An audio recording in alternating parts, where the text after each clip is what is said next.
Hello and welcome to the Shakespeare Festival Reads Book Club. Sometimes we call ourselves the Magnificos. Of course, we co-opted that term from the Merchant of Venice. Every so often, we take a few sonnets to read and discuss, but as we work our way through the canon of plays, we also come across sonnets every so often. We'll begin with a few of these hidden sonnets. In fact, the prologue, which opens Romeo and Juliet, is one of these. It sets the tone for the conflict in the love between Romeo and Juliet, but it also sets the tone for conflict in some of the other sonnets that we'll be looking at. We hope you enjoy. The prologue from Romeo and Juliet, spoken by the chorus. Two households, both alike in dignity, in fair Verona where we lay our scene, from ancient grudge break to new mutiny, where civil blood makes civil hands unclean.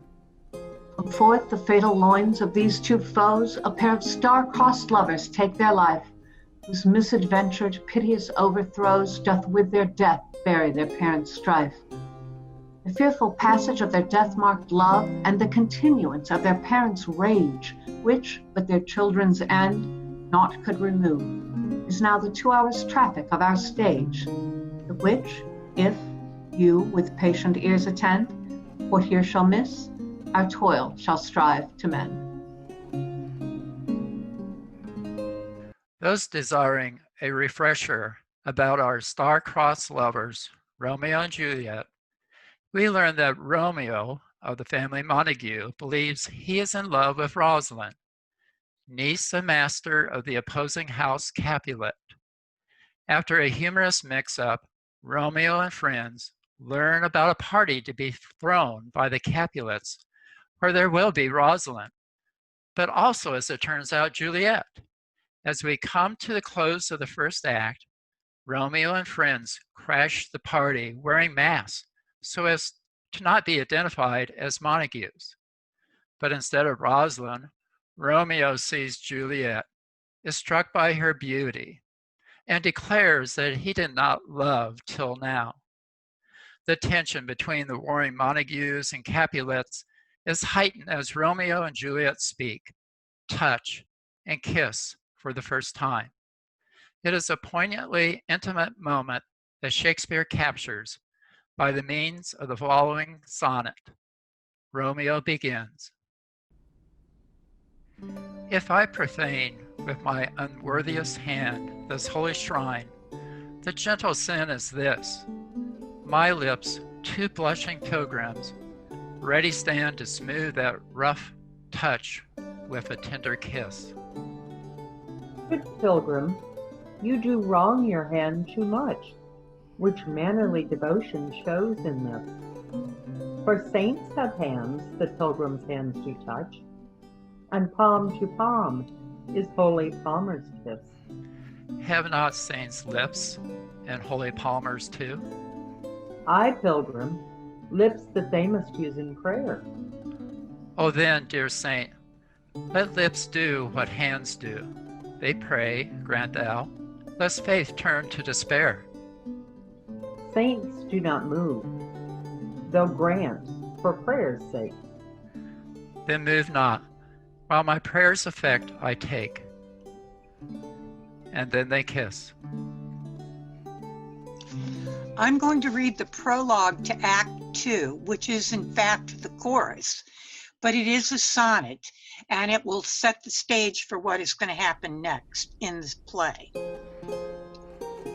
Now all desire doth in his deathbed lie, and young affection gapes to be his heir. that fair for which love groaned for and would die. With tender Juliet matched is now not fair. Now Romeo is beloved and loves again, alike bewitched by the charm of looks. But to his foe supposed he must complain, and she steal love's sweet bait with fearful hooks. Being held a foe, he may not have access to breathe such vows as lovers used to swear, and she is much in love, her means much less to meet her new beloved anywhere. But passion lends them power, time means to meet, tempering extremities with extreme sweet. In Love's Labour's Lost, one of Shakespeare's comedies that was done out at the park by the festival last year, Shakespeare uses humor in sonnets in a humorous and sarcastic way. One of the sonnets, the one that I'm going to read, is by Domain. The character, he has written a sonnet to Catherine, and he's reading this. And it's not a very good sonnet. Again, this is Shakespeare's humor and sarcasm. He thinks he's going to impress Catherine with this sonnet, but it's really not a very impressive sonnet at all. So this is Domain reading the sonnet he's written to Catherine from Act 4, Scene 3 of Love's Labour's Lost. Love, whose month is ever May, spite of blossom passing fair, playing to the wanton air, through the velvet leaves the wind, all unseen can passage find, that the lover sick to death wish himself the heaven's breath. Ere, quoth he, thy cheeks may blow, ere would I my triumph sow. But alack, my hand is sworn, never to pluck thee from thy thorn. Thou, alack, the youth unseen, youth so apt to pluck a sweet, do not call it sin in me, that I am forsworn for thee. I'm going to read Shakespeare's 18th sonnet, and I'm reading it for two different reasons. One is because it talks about love, seeing beauty, regardless, I guess, of how beautiful you are. But the other reason was when I was in junior high school, I'm not sure, 7th or 8th grade, this was the first sonnet I ever read. Not only the first sonnet by Shakespeare, the first sonnet. I fell in love with it as a young person, and I continue to love it. So that was my first selection.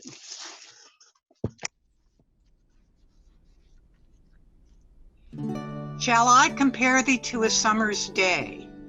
Thou art more lovely and more temperate. Rough winds do shake the darling buds of May, and summer's lease hath all too short a date. Sometime too hot the eye of heaven shines, sometime and often in his gold complexion dimmed, and every fair from fair sometimes declines, by chance or nature's changing course untrimmed. But thy eternal summer shall not fade, nor lose possession of all that fair thou owest. Nor shall death brag, thou wanderest in his shade, when in eternal lines to time thou growest. So long as men can breathe or eyes can see, so long lives this, and this gives life to thee. The next sonnet I'm going to read is the 104th sonnet, which deals with questions of age and love and beauty. Does age affect beauty? Will you still be seen as beautiful when you're old, like me? To me, fair friend, you never can be old. For as you were when first your eye I eyed, such seems your beauty still. 3 winters cold have from the forest shook 3 summers' pride. 3 beauteous springs to yellow autumn turned, in process of the seasons have I seen. 3 April perfumes and 3 hot Junes burned, since first I saw you fresh, with jet or green. Ah, yet doth beauty like a dial hand steal from his figure, and no pace perceived. So your sweet hue, which methinks still doth stand, hath motion, and mine eye may be deceived. For fear of this, hear this. Thou age unbred, ere you were born, was beauty's summer dead. Shakespeare's sonnets often don't end the way that you think they might when you've just read the first couplet or the first 3 or 4 lines. And Sonnet 145 is one of those where there's a little twist at the end. Those lips that love's own hand did make breathed forth the sound that said, I hate, to me that languished for her sake. But when she saw my woeful state, straight in her heart did mercy come, chiding the tongue ever sweet was used in giving gentle doom, and taught it thus anew to greet. I hate, she altered with an end, that followed it as gentle day doth follow night, who like a fiend from heaven to hell is flown away. I hate, from hate away she threw, and saved my life saying, not you. I'm going to read sonnets number 73 and 141. Sonnet 73 has a kind of haunting beauty to it. Shakespeare, he's past his youth, and he's reflecting on his own mortality. You must have love, he decides, while you must love while you can, he has decided. So Sonnet 73 by William Shakespeare.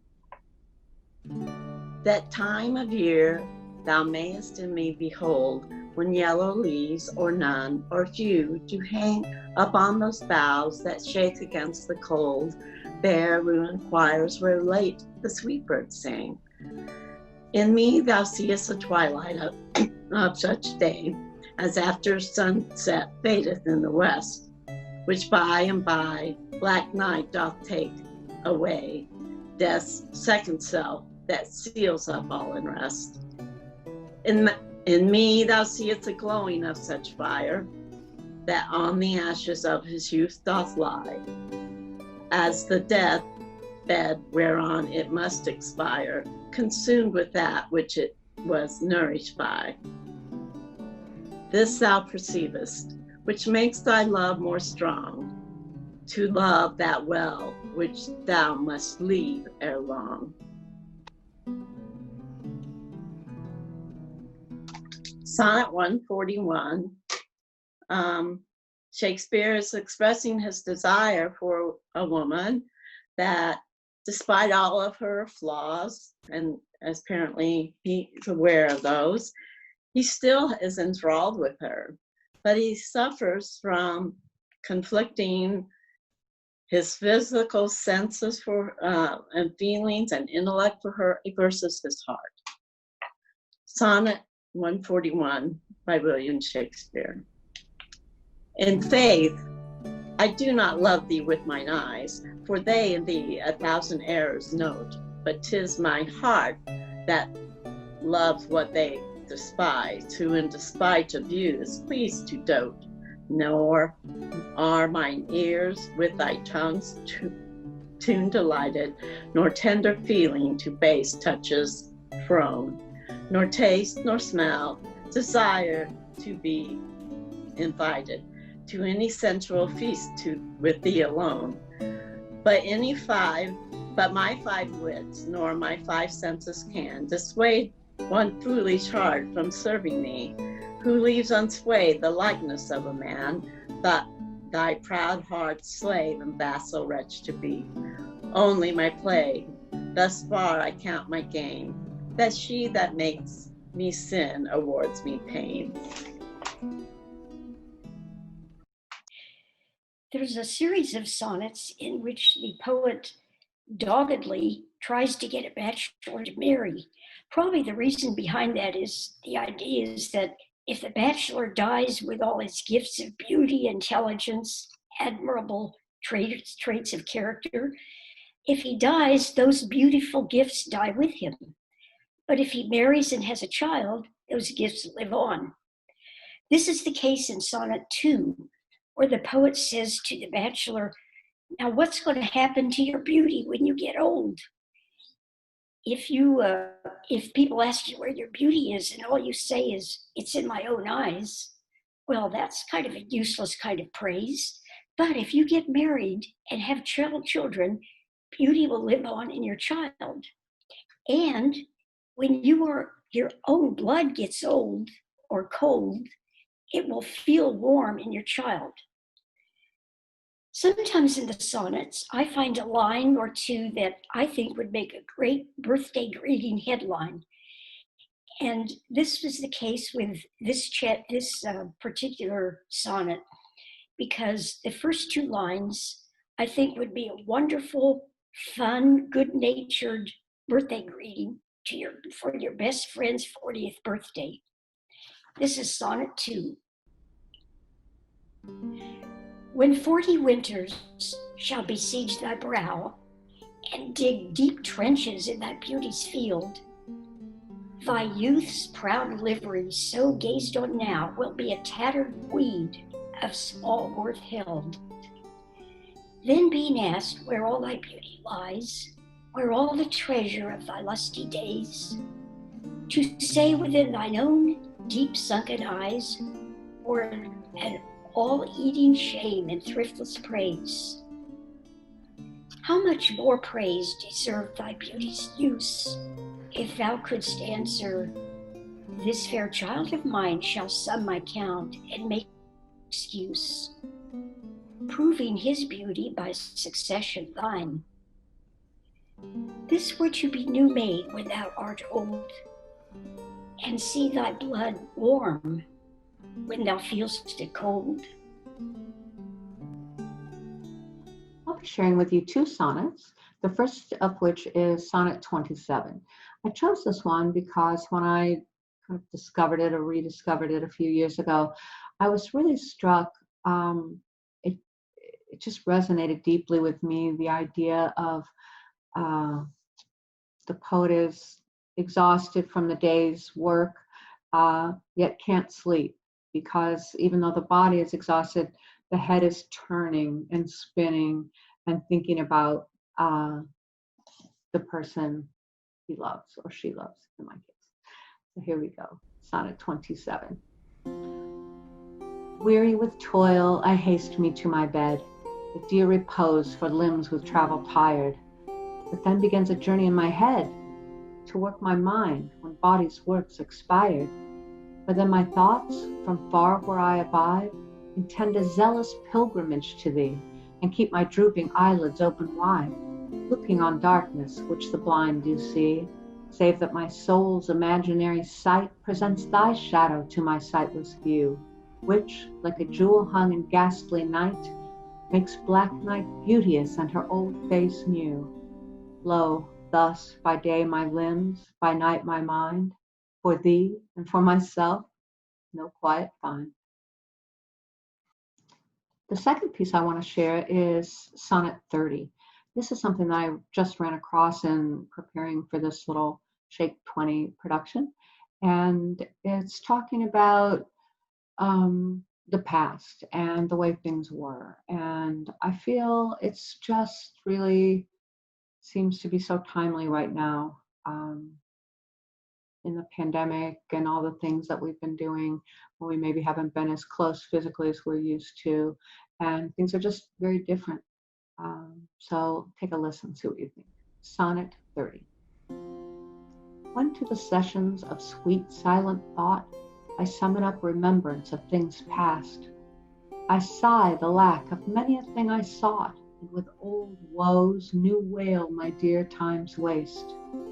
Then can I drown an eye, unused to flow, for precious friends hid in death's dateless night, and weep afresh love's long since cancelled woe, and moan the expense of many a vanished sight.